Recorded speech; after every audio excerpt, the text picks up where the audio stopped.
देखता ही रहूं मीठे बाबा तुम्हें, एक पल भी ना अपनी पलकें झुके।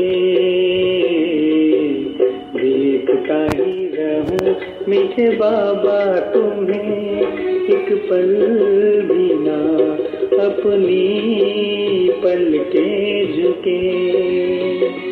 प्यारी दृष्टि तुम्हारी बेहद प्यारी, पाकर नैन मेरे छलक उठे।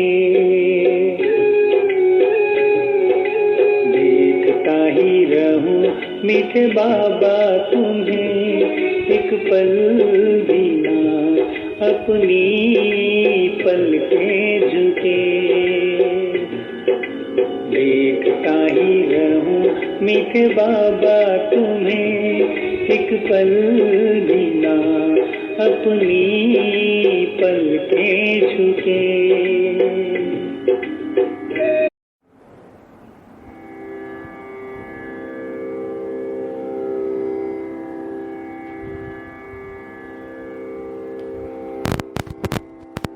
ओम शांति। आज 5 जून 2022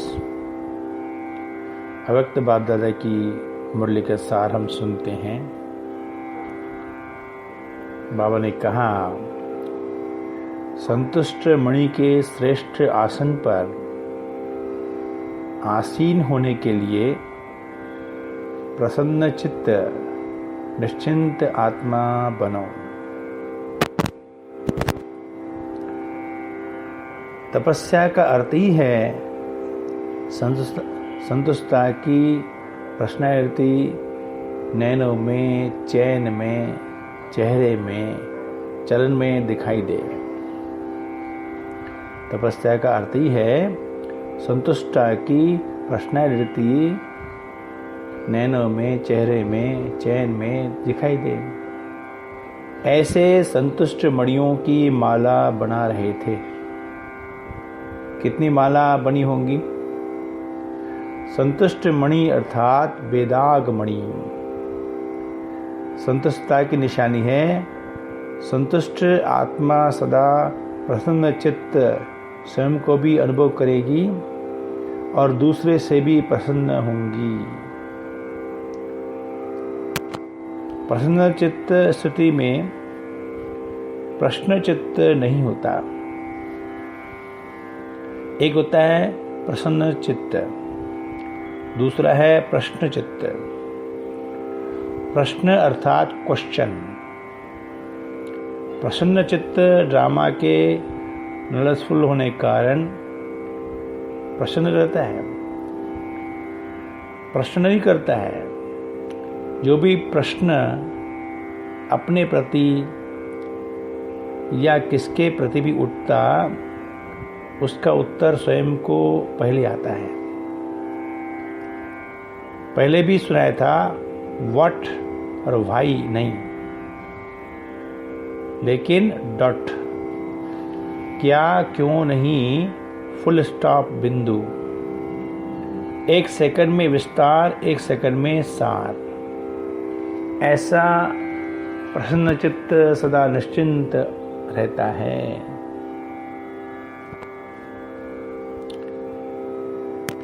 बाबा ने हम बच्चों को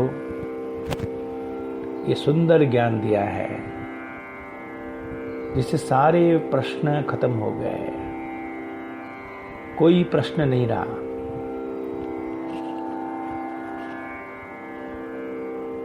इतना सुंदर बाबा ने ज्ञान दिया, सारे संसार का, सृष्टि का आदि मध्य अंत का ज्ञान बाबा ने दिया है। इसे यहाँ पर क्यों, क्या आदि की आवश्यकता ही नहीं है, क्योंकि हर प्रश्न को उत्तर मिला हुआ है। यदि हम सभी मनन चिंतन करते रहें तो हर प्रश्न का उत्तर मिलेगा। है ही, दिया ही है बाबा ने।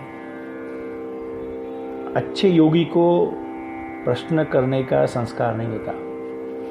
एक होता है मनन चिंतन के लिए प्रश्न करना, वो अच्छा होता है। लेकिन संशय बुद्धि होकर के बार बार क्वेश्चन करते हैं यदि हम सभी, तो ये बात ठीक नहीं है।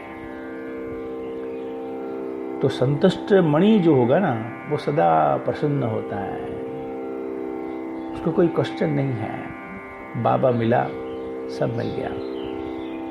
इतना सुंदर ज्ञान मिला, इतना सुंदर परिवार मिला, इतना सुंदर मधुबन मिला, इतनी सुंदर मुरली मिली। हम जब यहाँ आए तो जीवन बदल गया ना। सभी हम याद करें, जब हम पहले कैसे थे, अभी कैसे है। ज्ञान से पहले कैसे थे और ज्ञान में आने के बाद क्या परिवर्तन हमारे जीवन में हुआ।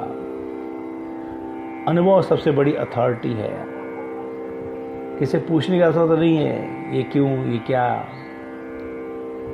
ये यात्रा है।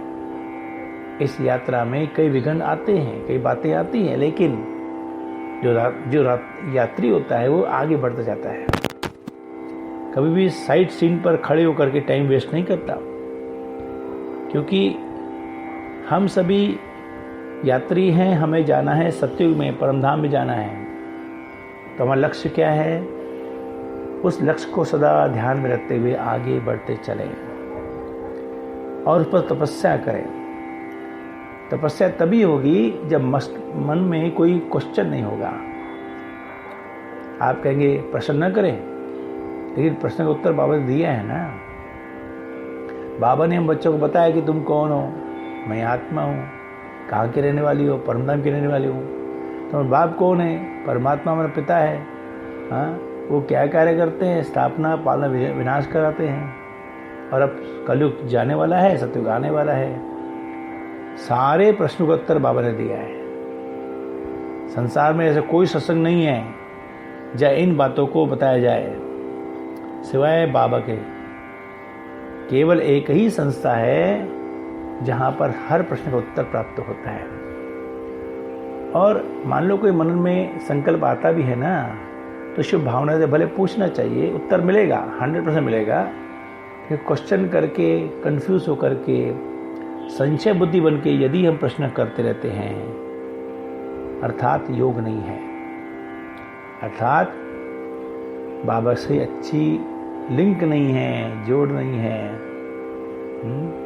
बाबा को पहचाना नहीं है अभी तक, इसका मतलब सबसे बड़ा उत्तर है बाबा। हर बात का उत्तर कौन है, बाबा है। बाबा मिला ना, और क्या चाहिए, अब कुछ नहीं चाहिए। तो इसी बात को समझते हुए हम आगे वाई नहीं करें, क्या, क्यों, कैसे। बहुत आएंगे बातें, दुनिया के मनुष्य बहुत बातें करते हैं। बाबा ने हम बच्चों को स्पष्ट ज्ञान दिया है, एक एक बात का उत्तर दिया है। आप मुरली पढ़ते चले, मनन करते चले, योग करते चले, सेवा करते चले, आपको सब मालूम पता जाएगा। इसलिए एक मेरा बाबा, एक मेरा मधुबन, एक मेरी मीठी मुरली, बस खत्म, और कुछ नहीं। तो क्या रहेंगे, सदा सदा प्रसन्न चित्त हो जाएंगे। खुशियाँ रहेंगी, चेहरे पर खुशी होगी। बाबा मिलन की खुशी हमारे चेहरे पर दिखनी चाहिए। कौन मिला, बार बार अपने आप से पूछो, कौन मिला है मुझे, जिसको मैं जन्म जन्म ढूंढता रहा, जिसके लिए मैंने कितने प्रकार के यज्ञ तक किए, व्रत रखे, और कई बातें हमने की भक्ति में। वो बाप मिल गया ना। और बाबा आके हम बच्चों को मिल रहे हैं प्यार से। जिनका अच्छा योग है वह बाबा से मिल बनाते हैं। जिनका अच्छा योग है उन्हें अनुभव होगा बाबा मेरे साथ है। वो कभी कंफ्यूज नहीं होंगे। कंफ्यूज होते हैं अर्थात योग नहीं, सीधी बात है। अगर कंफ्यूज होते हैं अर्थात योग नहीं है। प्रश्न आता है यहाँ वहाँ, अर्थात योग नहीं है, बस खत्म बात। अच्छा योग करते हैं, सब प्रश्नों का उत्तर बाबा देता है। फिर है वरदान, हर संकल्प, बोल और कर्म द्वारा पुण्य कर्म करने वाले दुआओं के अधिकारी भव। अपने आप से यह दृढ़ संकल्प करो कि सारे दिन में संकल्प द्वारा, बोल द्वारा, कर्म द्वारा पुण्य आत्मा बन पुण्य ही करेंगे। पुण्य का प्रत्यक्ष फल है हर आत्मा की दुआएं। तो हर संकल्प में बोल में दुआएं जमा हो। समुद्र संपर्क से दिल से संयोग की शुक्रिया निकले। ऐसे दुआओं के अधिकारी ही विश्व परिवर्तन के निमित्त बनते हैं, उन्हें ही प्राइज मिलती है। फिर है स्लोगन, सदा एक बाप की कंपनी में रहो और बाप को अपना कंपेनियन बनाओ, यही श्रेष्ठता है। सदा एक बाप की कंपनी में रहो और बाप को अपना कंपेनियन बनाओ, यही श्रेष्ठता है। अच्छा, ओम शांति।